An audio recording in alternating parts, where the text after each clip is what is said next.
même s'il n'y a pas de science, il n'y a pas de raison scientifique d'envoyer ces fossiles dans l'espace, est-ce que ça vaut le coup de s'indigner à ce point-là? Très honnêtement, quand on réfléchit à la justification scientifique, il n'y en a pas.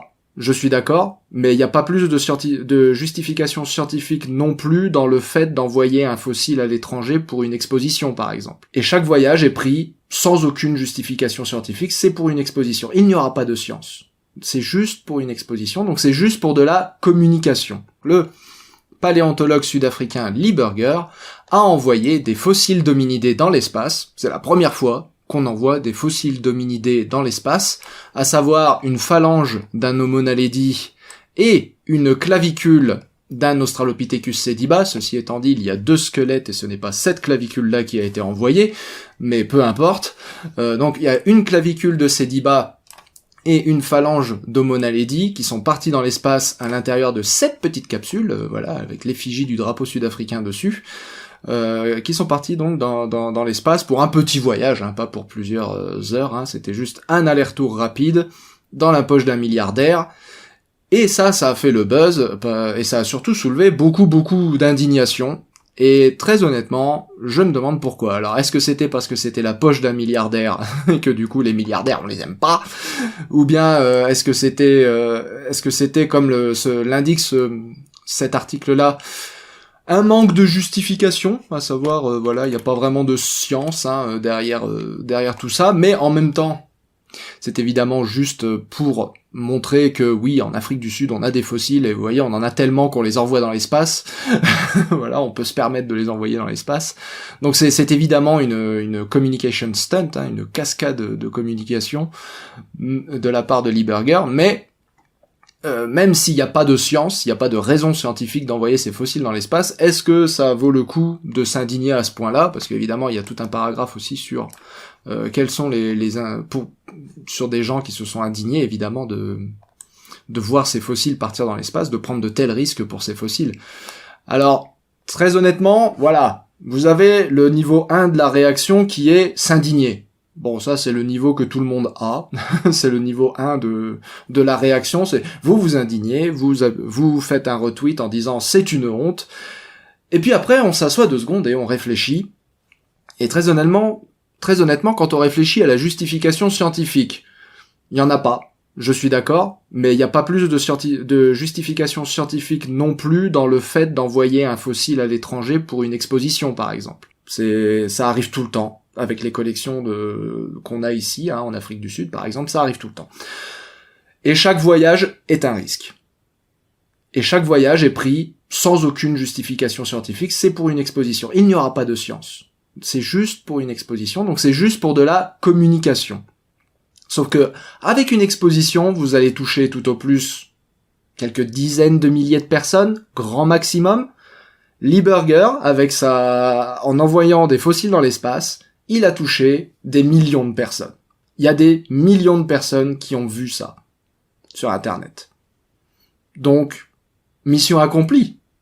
Donc oui, le but c'était de faire de la communication, c'était le but avoué, c'est ce qu'a dit l'agence sud-africaine des ressources du patrimoine, donc le ministre de la culture sud-africain a mentionné que c'était bel et bien pour obtenir une reconnaissance mondiale de la recherche sur les origines humaines en Afrique du Sud. Et c'est exactement ce qui s'est produit. Donc, quelle justification? Celle-là. C'est de la communication au même titre qu'une exposition dans un musée serait de la communication, excepté que ça a été vachement plus efficace. Voilà.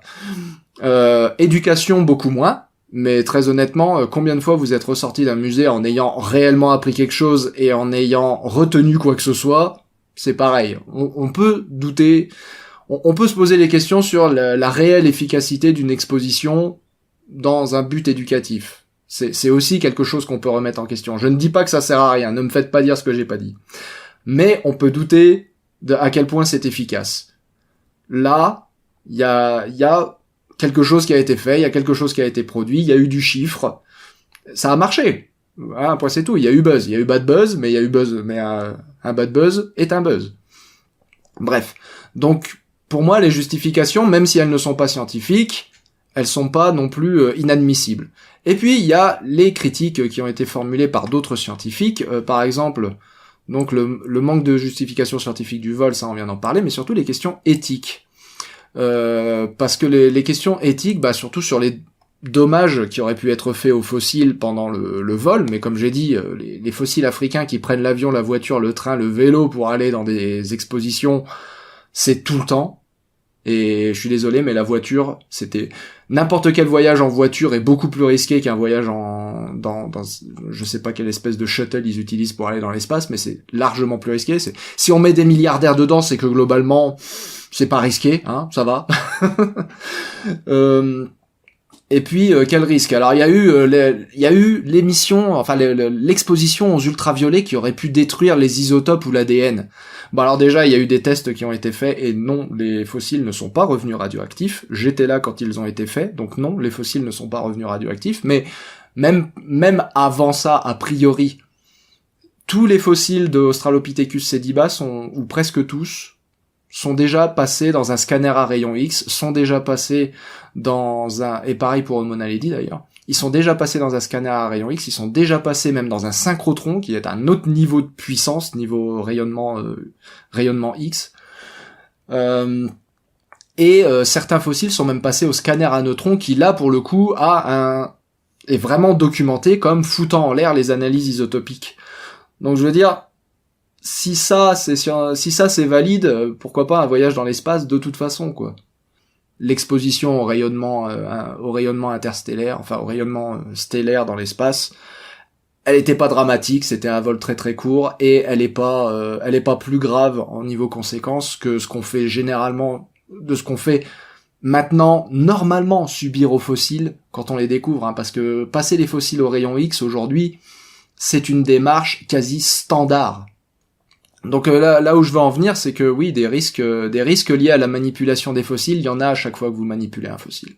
Et puis ça donne une fausse représentation de la paléoanthropologie, mais alors ça, si vous suivez la chaîne, vous savez, vous savez que de toute façon, la plupart, pour ne pas dire la quasi-totalité des efforts de communication à propos de la paléoanthropologie, de toute façon, donnent une fausse représentation de la pratique de la paléoanthropologie. Toi-même tu sais, ça remet en question toute l'histoire de l'humanité, tout ça, hein, ce qui est autrement plus nuisible à l'image que les gens ont de la paléoanthropologie que de les envoyer dans l'espace.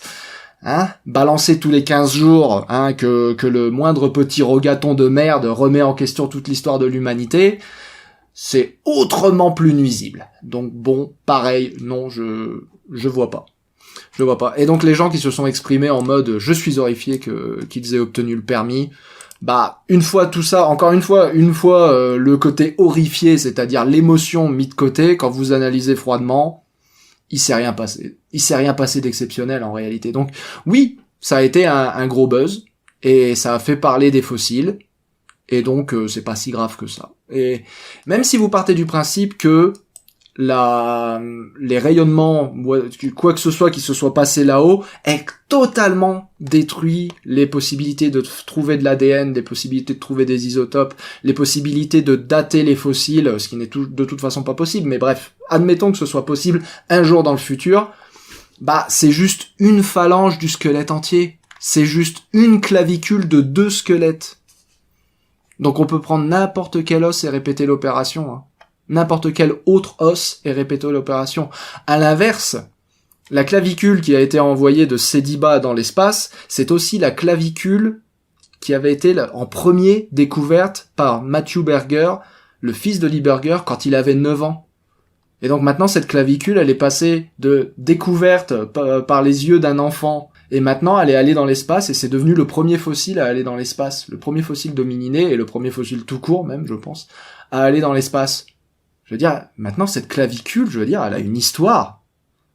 Et l'histoire, cette histoire, elle se reproduira pas 2 fois, quoi. C'est ouf. Elle a une histoire de ouf, cette clavicule.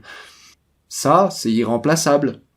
Et ce genre de communication, de ce genre d'outils de communication, je suis désolé, mais ça touche des gens qu'on ne toucherait pas, que la paléoanthropologie ne toucherait pas habituellement. Le jeu en valait la chandelle.